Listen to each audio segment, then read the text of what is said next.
Alright, so we came out on this lake with the intentions of doing a little bit of dock fishing, and after spending a little bit of time down the bank, you can kind of tell that it's not really happening up there. We're seeing a lot of empty beds, a lot of empty bluegill beds, and I had the Mega Live in landscape mode just that way I could try and get a look kind of up under these docks. And again, like the bluegill beds, it was kind of the idea we had rolling into this, but it's just not really happening up there. And made a couple flips out, you know, another 20 feet behind me towards the weed line, and got 2 bites pretty quick. So I'm gonna pop it back and forward here just so that way I could look out off this weed edge and kind of get a little bit better look, a little bit out deeper at these deeper weeds out here.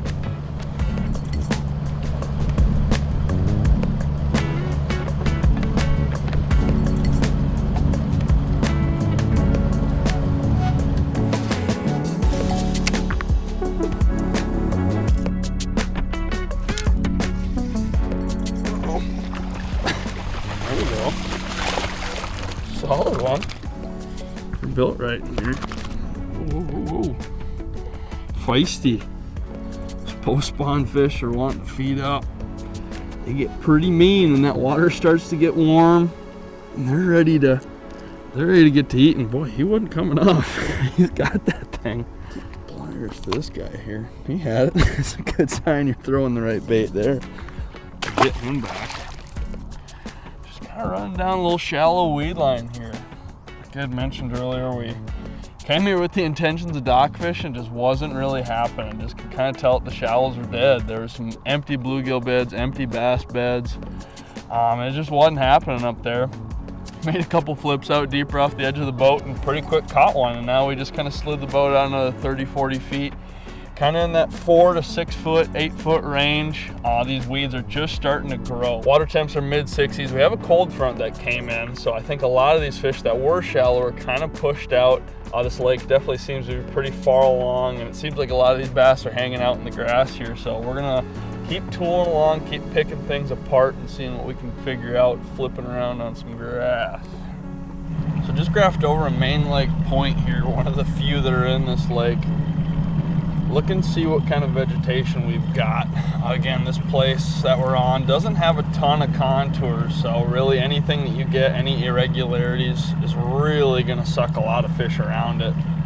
That's the things to look for, especially in the post-spawn, and they can kind of be in a little bit of a funk. A lot of those fish, they tend to group up and kind of get on, you know, sometimes the obvious stuff, sometimes the not so obvious stuff. So that's why you kind of have to graph around, use your side imaging, use your LakeMaster mapping, look around for places, little kickouts, a lot of points, a lot of stuff near spawning areas where those fish, you know, a couple weeks ago, a month ago, wrapped up spawning, and they're just now starting to kind of get into their summer haunts, starting to put the feed bag on. We're seeing a lot of good grass. That point has a lot of really hard bottom on and around it, which again, that's a huge thing too. That's a key to look for, especially to find good grass and find grass that's gonna hold fish. You want hard bottom around. And there's plenty of that there. So I dropped a few waypoints. We're gonna spin around, drop petroleum water on that, and see what we can reel a couple in. The spot looked pretty dang good. See if we can catch a couple.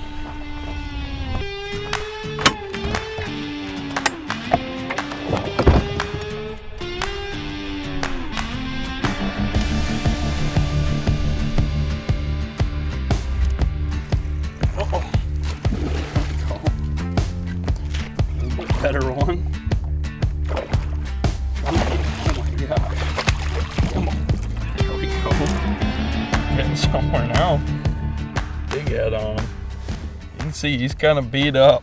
He was, not that long ago, she's up shallow doing her deal, and she's been feeding up out here in the weeds. That post-spawn flipping.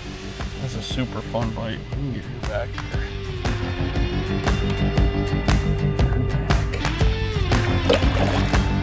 Pretty healthy, chunky.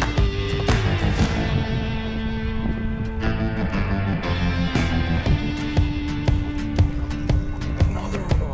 Oh, this is the right kind. Oh, skinny. Come here. Gosh, just choked. Oh my gosh. They are getting that thing. Every single one is like that.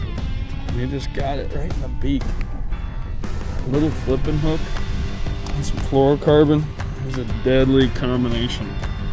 Sometimes guys are a little bit afraid to throw the flipping hooks on straight fluoro, but when you get a little bit smaller size like that, you get a little bit smaller wire, super sticky and sharp. That's the way to go. Flipping grass. That is a pretty dang good one. As you saw, we stuck him pretty good. We'll get into that.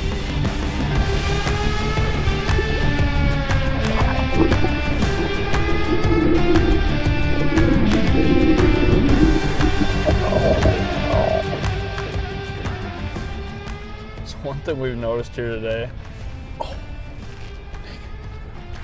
the talons quick, just missed one there.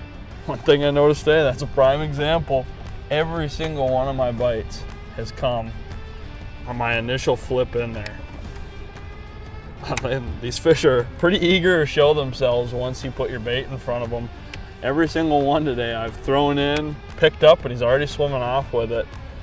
So that kind of helps me too with covering water. I can just be quick. I can make a flip, pop it once or twice, and then boom, I'm making my next flip, trying to cover as much water as possible. And with trying to cover water, your setup's pretty important for that too. A high-speed gear ratio reel, again, I'm making a bunch of flips, as many as I can. Flipping in there, popping it once or twice, and then making my next flip. So having that high-speed gear ratio reel, I can pick up a bunch of line. As far as the rod goes, just a pretty simple, straight, fluorocarbon flipping setup. 7.2 medium heavy.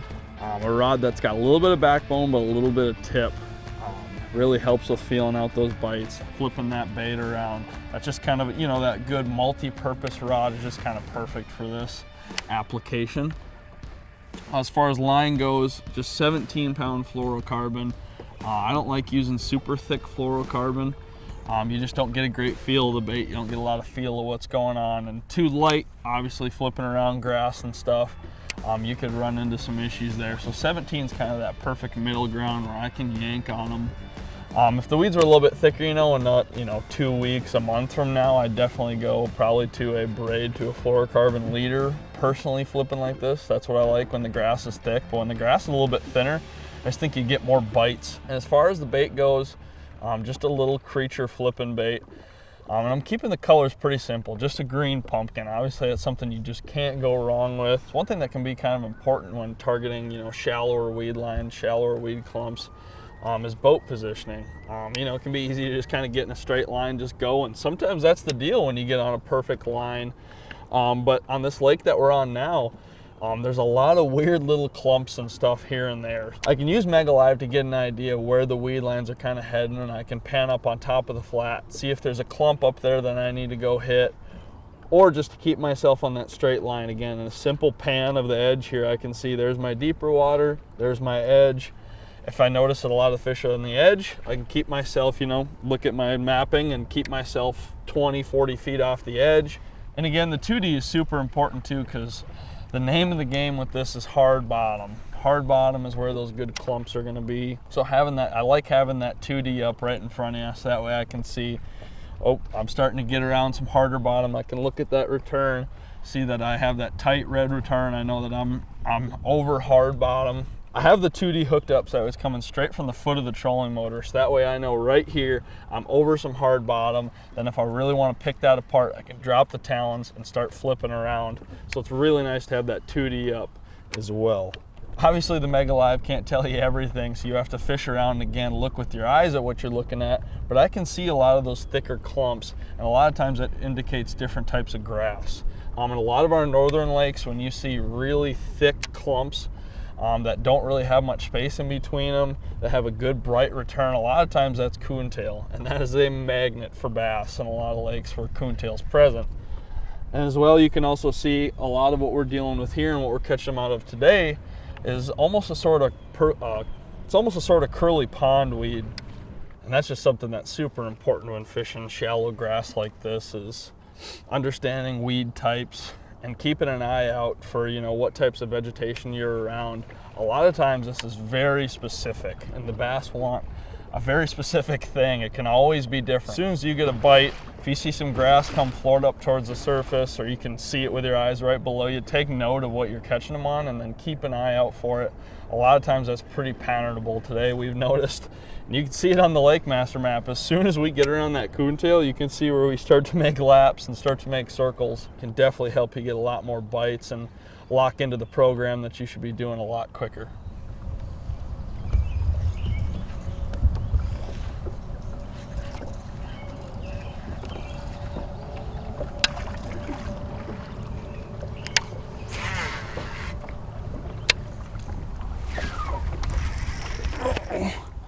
Another one.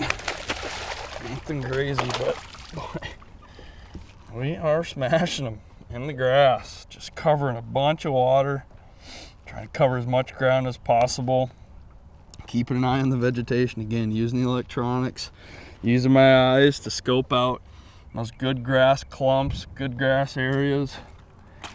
Just a great way to cover water post-spawn and catch a bunch of fish. Again, picking apart these weed clumps, flipping around anytime you get to hit them hard on the old flipping setup, that never gets old. So anytime you get around some grass, early summer conditions, go for the flipping bait, keep your eyes looking, peeled out for some good grass clumps, and get to whacking on them.